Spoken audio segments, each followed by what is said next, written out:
can burn. I'm keeping my lamp full, waiting on the bridegroom. Cause when the kingdom comes, say I wanna. Welcome back to Lamp Oil Stock, a channel where we look at issues from an Israelite point of view. And we're going to continue on with our Red Letter Bible series, where we continue looking at the words of Christ in the New Testament. And we're going back and tying them back to the Old Testament. What do we got? What do you got for us today?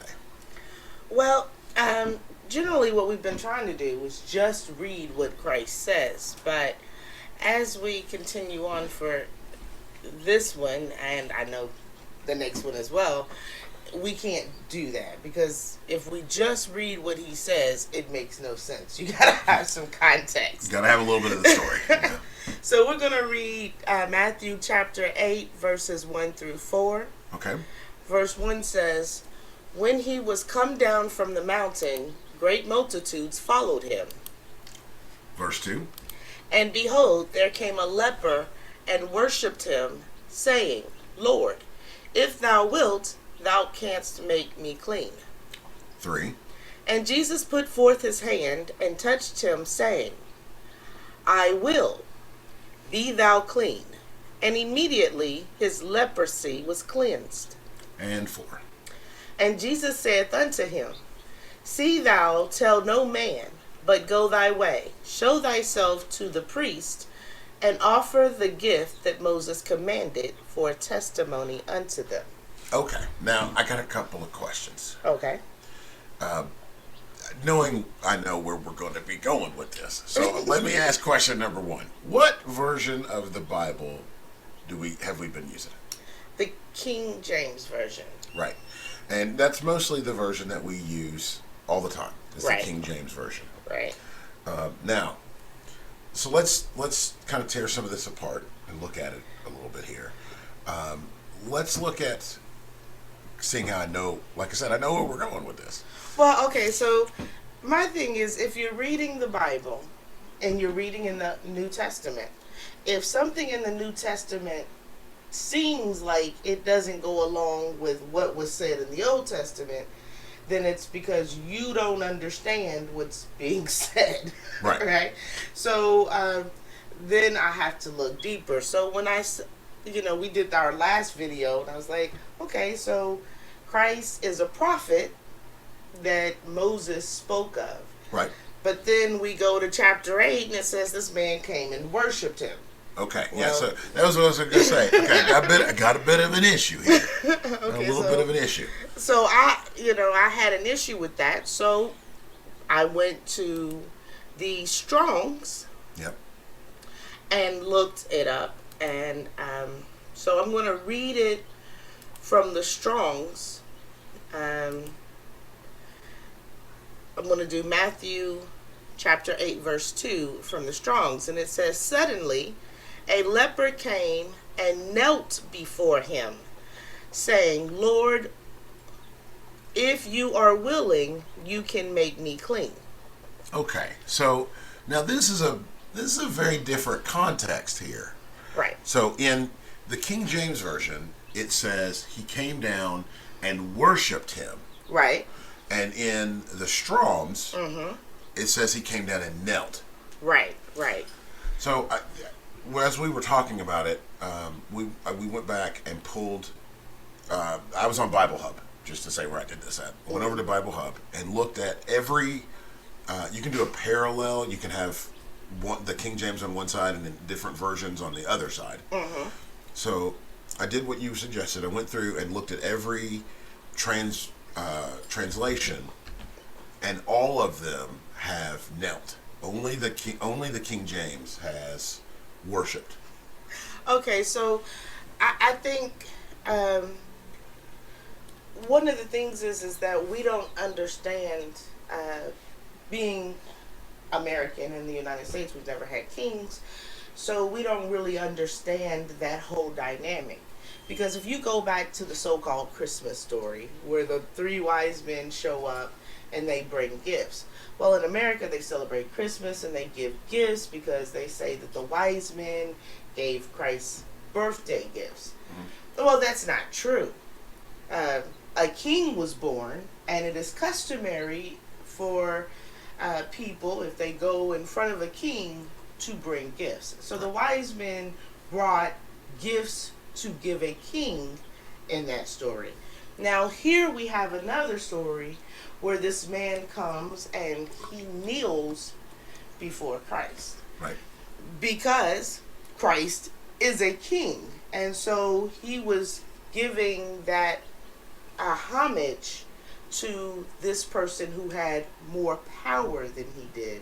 And that's why he knelt. But again, the King James Version says worshipped. And when you think worship, you think, well, he's worshiping a god. Christ is a god. No. He knelt before Christ, acknowledging that Christ had power over him. I'm with you. I'm with you.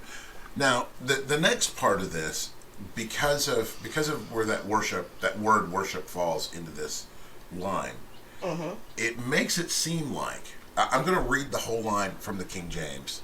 I'm going to read Matthew 8, 2 and 3 together. Okay. Okay, because this to me gives this strange point of view here. Okay. So bear with me for just a second. And behold, there came a leper and worshipped him, saying, Christ, if thou wilt, thou can make me clean. Verse 3. And Christ put forth his hand and touched him, saying, I will be thou clean. And immediately the leper was cleansed. Right. So when you look at this from the King James Version, it sounds like the guy came down and worshipped God and worshipped Christ, and Christ used his power and cleansed this guy. Right. But if you look at it from the Strong's, the interpretation from the Strong's or whatever, you see that, one, he didn't worship him. He knelt down and acknowledged that he had power. And he asked God, I'm doing it now. See, you're doing it too. That's the thing. You read this King James Version, and because, we came up in the Baptist, right, with the Baptist deal, you get this blurring of a line where people will just mentally switch Christ and God, Christ and the Most High. They'll just use them interchangeably. Right. And it seems like that kind of mindset is something that has really pushed its way out in the world, to where people just blur that line and they don't even think about it unless you are really paying attention. I mean, it's not like the Bible does not very specifically say the Father, the Son. Right. All right. So, but then but for whatever reason, people just that switch in their head flips and they just don't think about it anymore, and they'll say, "Oh, God," or they'll just use the easiest way out. Well, he's worshiping God. It's good. No, you need to be very specific about this story. Okay, so if you go to 3, it says, and Jesus put forth his hand and touched him, saying, I will. So it kind of makes it seem as if Christ is saying that he has the power through himself in order to do it. But in actuality, the man comes up to him and says, if you will you do me a favor?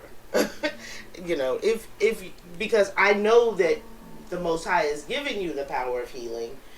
If you will you heal me? And Christ says, yeah, I will heal you. And then he says, be thou clean. Right. See, it's a conversation. It's not describing the power. This is a conversation between two people. Right. The guy walks up and says, will you? And he says, I will. Right. So then we go to verse 4. Matthew chapter 8, verse 4. And Jesus saith unto him, see thou tell no man, but go thy way. Show thyself to the priest, and offer the gift that Moses commanded for a testimony unto them. Now, here, Christ is acknowledging the Most High's laws, because in order to be healed, you have to go to a priest, and then you have to give priest give those priests some things after they declare that you were cleaned as sacrifice or whatever. And you can find that in Leviticus 14, verse 2. Which, well, it's verse 2, it says, Leviticus 14, verse 2 says, "This shall be the law of the leper in the day of his cleansing. He shall be brought unto the priest." 3, "And the priest shall go forth out of the camp, and the priest shall look, and behold, if the plague of leprosy be healed in the leper," verse 4, "then shall the priest command to take for him that is to be cleansed 2 birds alive and clean, and cedar wood, and scarlet, and hyssop." Verse 5, "And the priest shall command that one of the birds be killed in an earthen vessel over running water." Anyway, you can read it for yourself. It tells you the whole law of being cleansed or being cleaned. And Christ acknowledges by telling him not to tell anybody, but run to the priest, that there is a law that has to be followed. And that he is not changing the law or doing away with the law by instructing this leper to go and follow the law. See, that's very interesting. Because, this one, I hadn't thought about it until just now, so this might come out a little weird. But, there's, in the Christian belief, Baptist mostly, because that's the only one that I mostly deal with. Okay. That I used to deal with. There's this thought of faith healing, for different things. And I'm not knocking it in any way, shape, or form. I'm not saying that miracles of healing don't happen or people don't have that as a gift. But now that I think about it, as I think about it, you have these people that talk about healing, and as you see what Christ did, he healed this person, and because the law specifically talks about leprosy. Now, that's not something I've ever seen healed. I've never seen that one. I've never seen that healed. But, these people talk, the power of Christ heals this person, and the follow-up almost seems like it needed to be, well, what's the law say? You see what I'm saying? Christ immediately acknowledges the law involved in the healing process. It's not just the person's healed and just walk away and it's over. There's our laws that are a part of this, that at the time, because of the temple and there were priests there and those type of things, you had to still follow the law. Right. And now that we don't have the priest around, and we're not living together as a group, how does that affect us today? And these are questions I've been trying to deal with and work out myself, so I don't have the answer to the question. But it is something that people need to think about, because you're right. People, you see them all the time. They're going to these people who are supposedly healing them and doing these things. And how do you